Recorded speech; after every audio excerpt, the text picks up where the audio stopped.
tiga partai yang akan mengusung Anies itu disolidkan.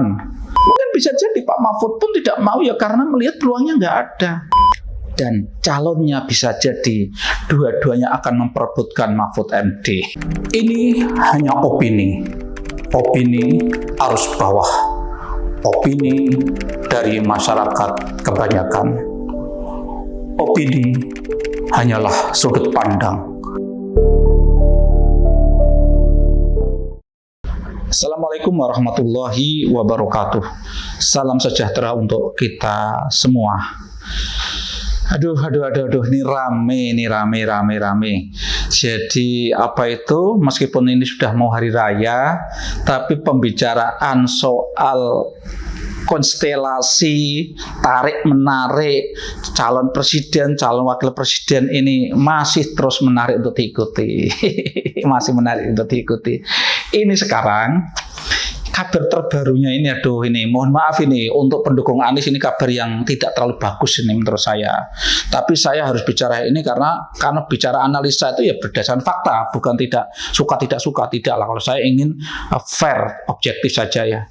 Ini kabar terbaru adalah kan ketua atau presiden PKS Ahmad Saiku itu mendekati Pak Mahfud MD untuk bersedia dijadikan calon wakil presidennya Anies gitu loh. Dan ternyata ini kita bisa melihat banyak hal dari masalah ini. Karena apa? Begitu didekati itu Pak Mahfud menurut saya penafsir saya menolak, tapi dengan cara yang model orang Indonesia dengan halus. Mengapa? Bagaimana saya bisa menafsirkan itu? Jadi beliau kan mengatakan begini, saya akan lebih fokus sementara ini untuk memastikan pemilu berjalan dengan baik.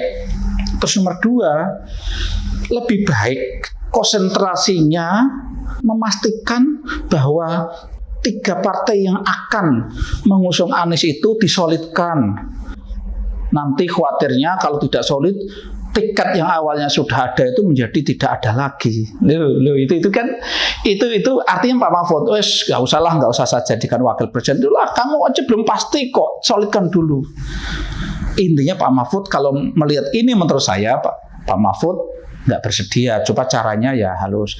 Tapi ada hal lain yang menurut saya perlu dibaca, bahwa memang Pak Mahfud membaca bahwa memang 3 partai yang berkoalisi ini nggak solid. Bahkan dengan langkahnya Ahmad Saiku tadi, itu juga jadi masalah baru loh. Karena itu dipersoalkan oleh Nasdem.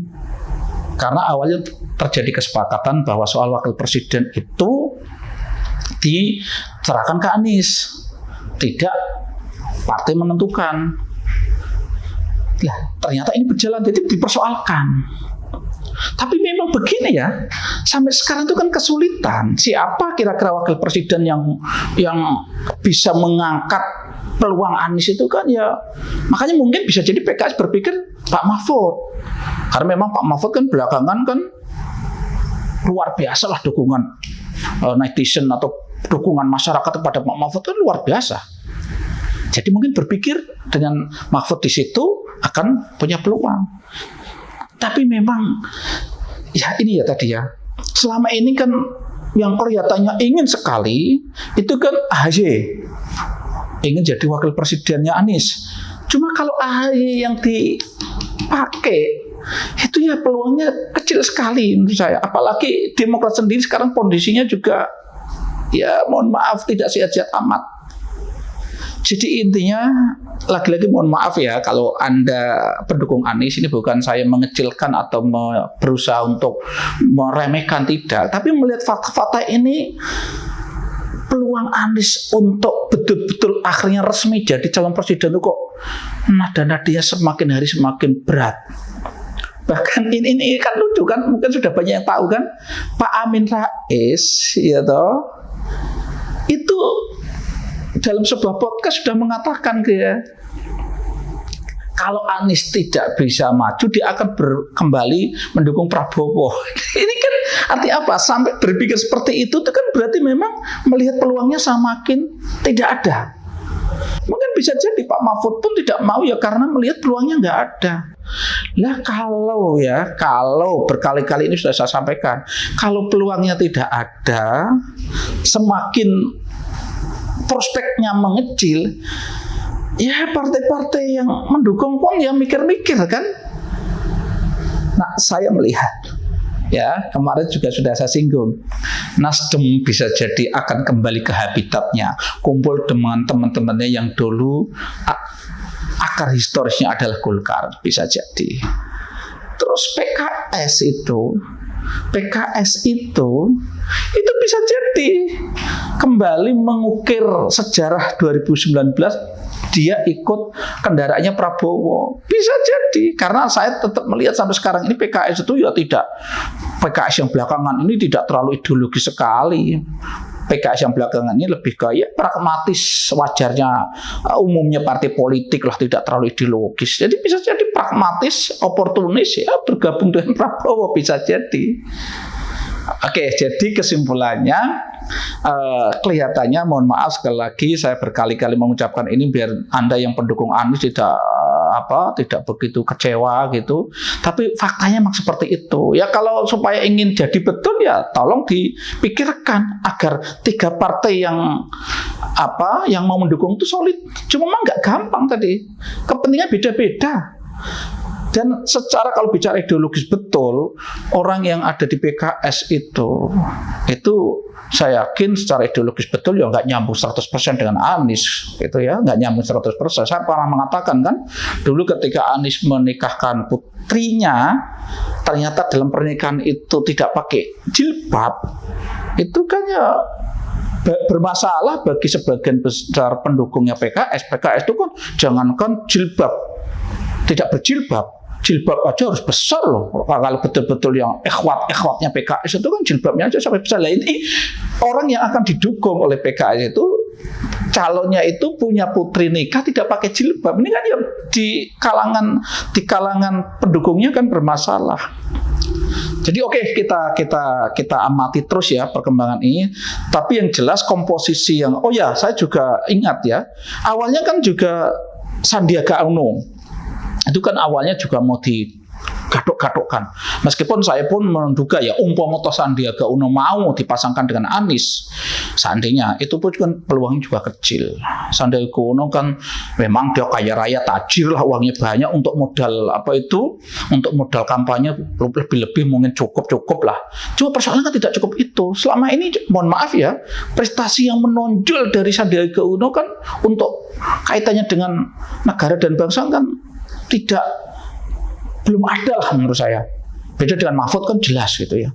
Nah, apalagi Sandiaga Uno itu sekarang bergabungnya bukan dengan PKS, bukan dengan Nasdem, bukan dengan Demokrat kan. Bergabungnya sekarang dia sudah resmi bergabung dengan P3. Belakangan kan begitu, pindah dari Gerindra, pindah ke P3. Dan sekarang